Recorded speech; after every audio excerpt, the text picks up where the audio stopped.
Bonjour à toutes et à tous et bienvenue sur notre chaîne. Aujourd'hui, nous plongeons au cœur d'une sagesse intemporelle, une philosophie qui depuis l'Antiquité offre des clés essentielles pour naviguer les tumultes de l'existence, le stoïcisme. Loin d'être une doctrine austère ou figée, le stoïcisme est une véritable invitation à la maîtrise de soi et à la sérénité intérieure. C'est une voie pour trouver la tranquillité même face à l'adversité, en se concentrant sur ce qui dépend de nous et en acceptant ce qui ne dépend pas de nous. Inspirés par des penseurs comme Platon et les cyniques, les stoïciens croyaient en un univers fondamentalement ordonné par la raison, une sorte de logique cosmique qui gouverne tout. Leur objectif n'était pas de changer le monde, mais de comprendre cet ordre universel pour ne plus subir passivement les aléas de la vie, mais plutôt les embrasser avec lucidité et sagesse. Ils cherchaient à vivre en harmonie avec la nature, non pas la nature au sens de la forêt ou des animaux, mais la nature des choses, la réalité telle qu'elle est. Dans cette vidéo, nous allons explorer ensemble 10 citations emblématiques qui encapsulent l'essence profonde de cette école de pensée fascinante. J'espère sincèrement qu'elles vous inspireront, qu'elles allumeront en vous la curiosité de découvrir ou de redécouvrir cette voie de sagesse millénaire, et qu'elles vous donneront des outils concrets pour votre propre vie. Voici les 10 citations stoïciennes pour une vie équilibrée. 1. Embrasser l'inévitable, la clé du bonheur. N'attends pas que les événements arrivent comme tu le souhaites. Décide de vouloir ce qui arrive, et tu seras heureux. Épictète. Cette première citation d'Épictète est un pilier fondamental du stoïcisme et, honnêtement, l'une des plus puissantes. Elle nous enseigne une vérité simple mais difficile à accepter, le bonheur ne réside pas dans la conformité du monde à nos désirs les plus chers, mais bien dans notre acceptation profonde et sincère de ce qui est. Pensez-y. Combien de fois nous sentons-nous frustrés ou malheureux parce que la réalité ne correspond pas à nos attentes?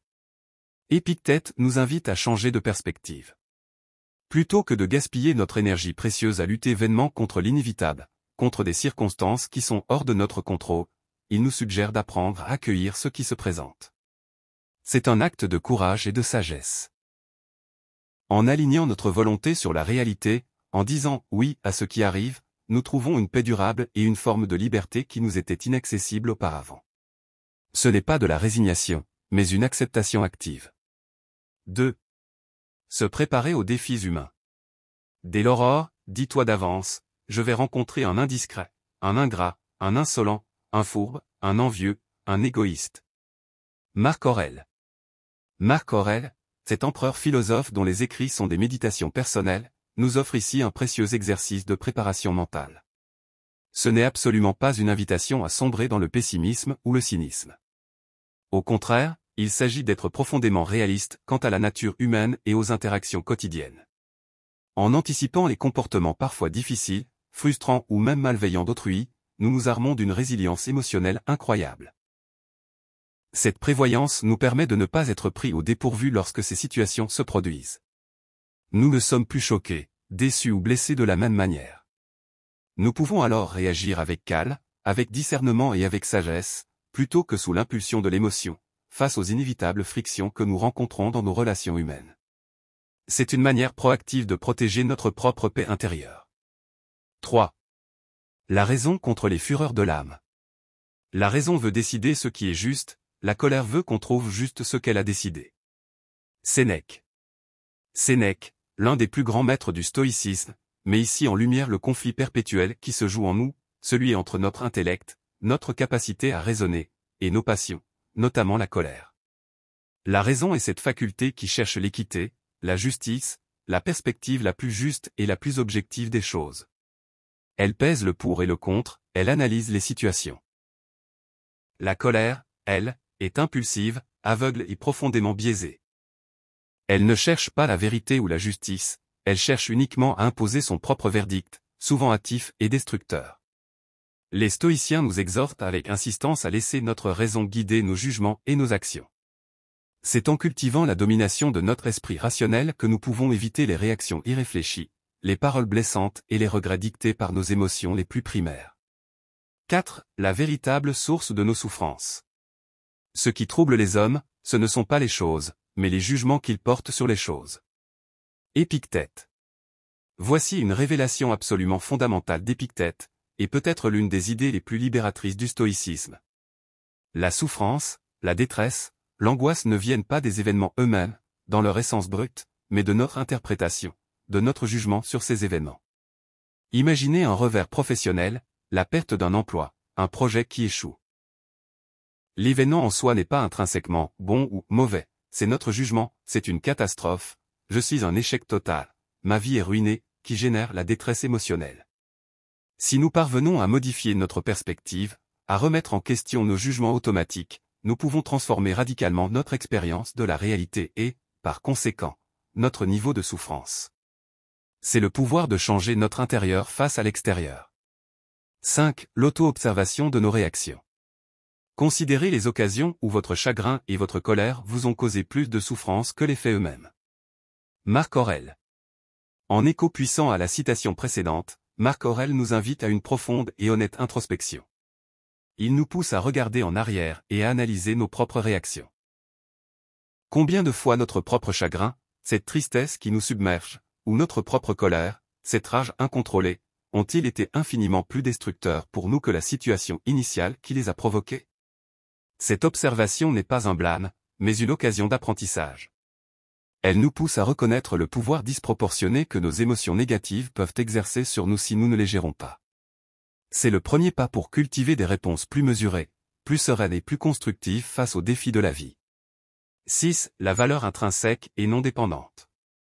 L'émeraude ne perd pas de sa valeur faute de louange. Marc Aurèle. Quelle magnifique et parlante métaphore nous offre Marc Aurèle ici. La valeur d'une émeraude est inhérente à la pierre elle-même, elle existe indépendamment de ce que les gens en disent, de leur reconnaissance ou de leurs compliments. Elle n'a pas besoin d'être reconnue ou louée pour exister et briller. De la même manière, notre propre valeur en tant qu'être humain ne dépend absolument pas de l'approbation extérieure, des compliments que l'on nous fait, des récompenses que nous recevons, ou des critiques que l'on nous adresse.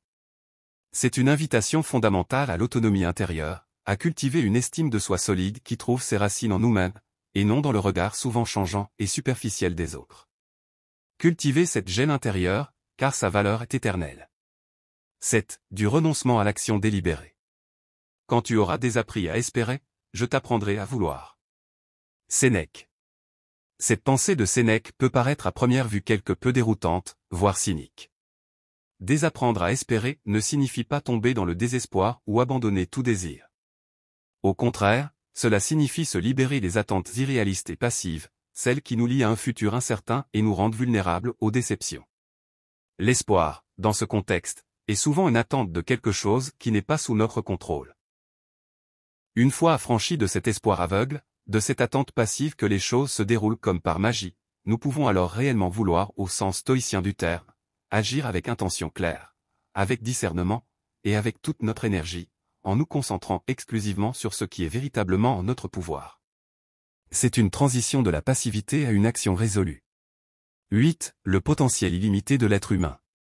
Tout ce qui est possible à l'homme ne peut être au-dessus de des forces. Marc Aurèle.